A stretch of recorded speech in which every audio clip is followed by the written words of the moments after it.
आज Doubtnut app download करें। Doubtnut पर अपने सभी गणित, रसायन विज्ञान, भौतिक विज्ञान और जीव विज्ञान के डाउट्स का करो सफाया।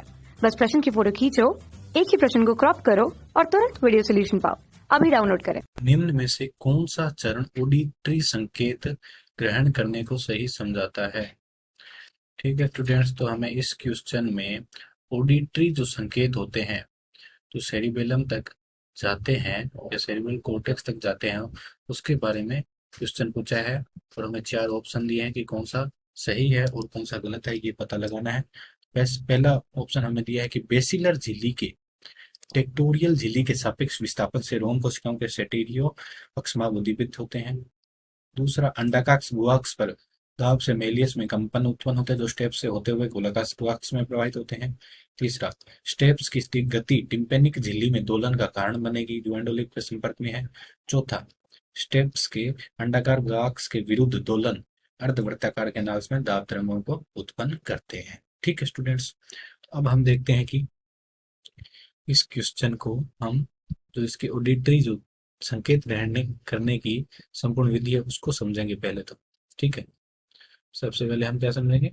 संकेत ग्रहण करने की विधि को। सबसे पहले हम देखते हैं कि हमारे शरीर पर बाह्य अंग कौन सा है साउंड या संकेत या ध्वनि सुनने के लिए? कान है। कान में ध्वनि प्रवेश करती है। ठीक है, ध्वनि प्रवेश करके किससे टकराती है? टिम्पेनिक झिल्ली। ठीक है, टिम्पेनिक झिल्ली से टकराती है। टिम्पेनिक झिल्ली से टकराना जिसे हम ईयर ड्रम के बारे में देखते हैं कि वो जो हम कहते हैं झिल्ली फट जाएगी, यही वो झिल्ली होती है। कौन सी झिल्ली? टिम्पेनिक झिल्ली। अब ध्वनि जो है टिम्पेनिक झिल्ली से टकराई, तो टिम्पेनिक झिल्ली से टकराने के बाद में इसमें क्या हुआ? कंपन उत्पन्न हुई ध्वनि के उत्पन्न टकराने के बाद। अब ये कंपन क्या होते हैं? आगे बढ़ करके फेनेस्ट्रा ओवेलिस। फेनेस्ट्रा ओवेलिस क्या होता है? गोलाकार ग्वाक्स। फेनेस्ट्रा ओवेलिस या फिर गोलाकार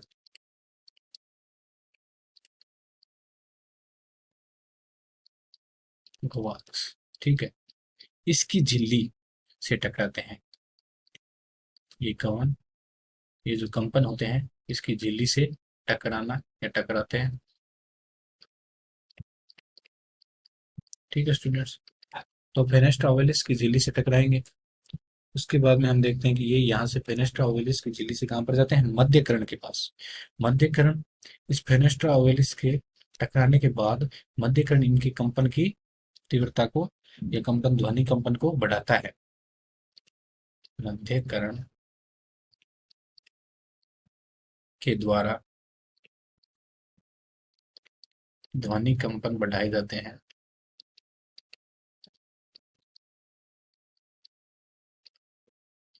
ध्वनि कंपन बढ़ाना मध्यकरण का काम करता है यहाँ पर, ध्वनि कंपनों को और आगे बढ़ाता है। ठीक है, अब हम देखते हैं कि ये जो कंपन है अब बढ़ते हुए फेनेस्ट्रा ओवेलिस से, फेनेस्ट्रा ओवेलिस से इसको हम शॉर्ट में क्या लिख देते हैं? F O. ठीक है, फेनेस्ट्रा ओवेलिस से, ठीक है, गोलाकार ग्वास से पेरेलिम्फ में जाते हैं। फेनेस्ट्रा ओवेलिस से Scala vestibuli, Scala vestibule fenestra ovalis से, जिसे हम एफ ओ लिखेंगे। फेनेस्ट्रा ओवेलिस से क्या होते हैं? फेनेस्ट्रा ओवेलिस से आगे स्केला वेस्टिबुलाई के फेनेस्ट्रा ओवेलिस से लिख लेते हैं। फेनेस्ट्रा ओवेलिस से स्केला वेस्टिबुलाई के बुलाई के पेरिलिम्फ में जाते हैं।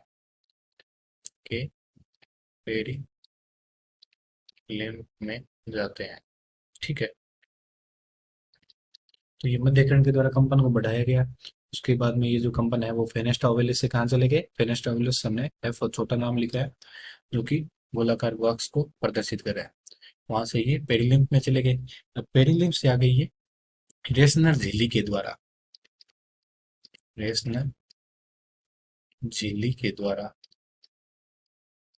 आगे बढ़ते हुए स्केला मीडिया के एंडोलिम्फ पे जाते हैं, एंडोलिम्फ में जाते हैं, ठीक है। स्केला मीडिया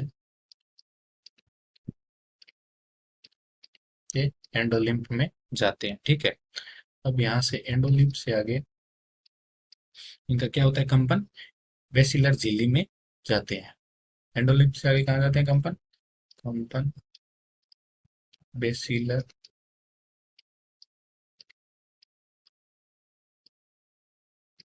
झिल्ली में, ठीक है।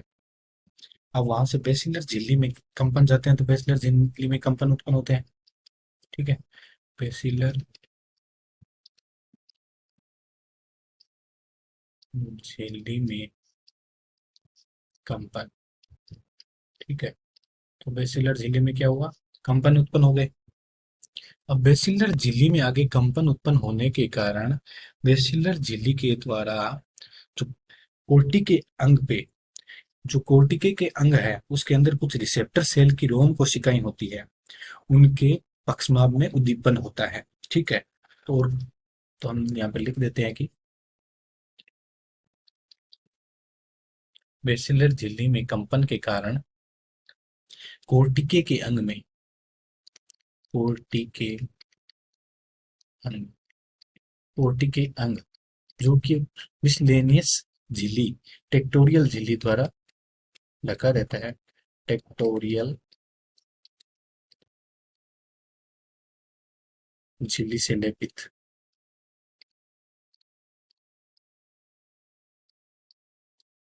ठीक है।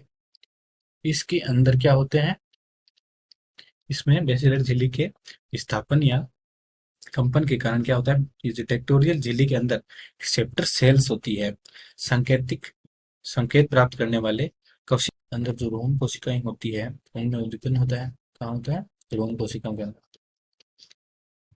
रोम कोशिका के पक्षमाभ में,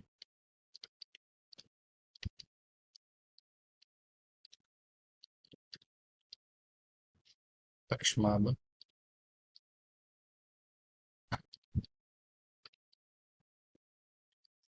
में उद्दीपन उत्पन्न होता है, ठीक है। उद्दीपन हुआ, इस उद्दीपन के कारण क्या होता है, संकेत का, ये जो ध्वनि का संकेत आता है इसका विध्रुवण हो जाता है,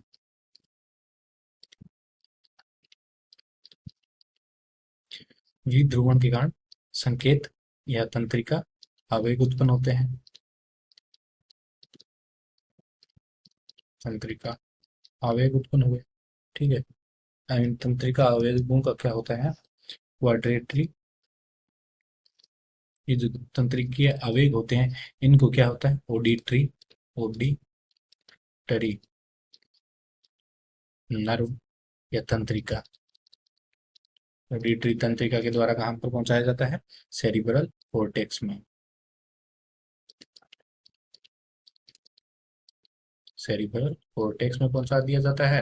वहां पर ये क्या करते हैं, ये जो इन संकेतों को ध्वनि में बदल देते हैं, ध्वनि या साउंड में बदलना,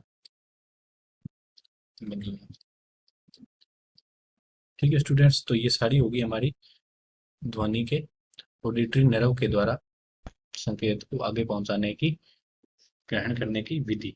तो अब हम देखते हैं कि इन चारों ऑप्शन जो हमें दिए गए इनमें से कौन सा सही है। तो हम देख पहला ऑप्शन पढ़ते हैं कि बेसिलर झिल्ली में, बेसिलर झिल्ली में टेक्टोरियल झिल्ली के सापेक्ष विस्थापन से रोम कोशिकाओं के स्टीरियो पक्षमाभ उद्दीपित होते हैं। तो हमने अभी जो देखा था कि स्केला मीडिया के एंडोलिम्फ से जब कंपन होते हुए बेसिलर झिल्ली में कंपन उत्पन्न करते हैं जिसके कारण टेक्टोरियल झिल्ली के विस्थापित होता है जिससे रोम कोशिकाओं में उद्दीपन होता है, और इन्हीं रोम कोशिकाओं में उद्दीपन के कारण जो होता है संकेत का आगे विध्रुवण होकर के तंत्रिका आवेग द्वारा ऑडिटरी नर्व में जाते हैं, ठीक है। तो हमारा यह पहला ऑप्शन एकदम सही है। अब हम अगले ऑप्शन भी देख लेते हैं। अंडाकार ग्वाक्स पर दाब से मेलियम्स में कंपन उत्पन्न होते हैं जो स्टेप से होते हुए गोलाकार ग्वाक्स में प्रवाहित होते हैं। तो ये हमारा बिल्कुल ही गलत हो गया। क्योंकि ऐसा कुछ नहीं था कि अंडाकार ग्वाक्स द्वारा मेलियस में कंपन हुए, मेलियस में कंपन उत्पन्न जो स्टेप्स होते हुए गोलाकार ग्वाक्स में प्रवाहित होते हैं। स्टेप्स की गति टिम्पेनिक झिल्ली में दोलन का कारण बनेगी, जो एंडोलिप के संपर्क में है। ये भी गलत है, क्योंकि एंडोलिप के संपर्क में टिम्पेनिक झिल्ली नहीं है। स्टेप्स के अंडाकार ग्वाक्स के विरुद्ध दोलन अर्धवृत्ताकार कैनाल्स में दाब तरंगों को उत्पन्न करते हैं। ये भी हमारा क्वेश्चन या ऑप्शन बिल्कुल गलत है। हमारा पहला जो ऑप्शन था वो ऑडिटरी संकेत करने को क्या करता है, सही समझाता है। कक्षा 6वीं से 12वीं से लेकर नीट, IIT, JEE वो एडवांस के लेवल तक 1 करोड़ से ज्यादा छात्रों का भरोसा। आज ही डाउनलोड करें डाउटनेट ऐप या व्हाट्सएप करें अपने सारे डाउट्स 8400 400 400 पर।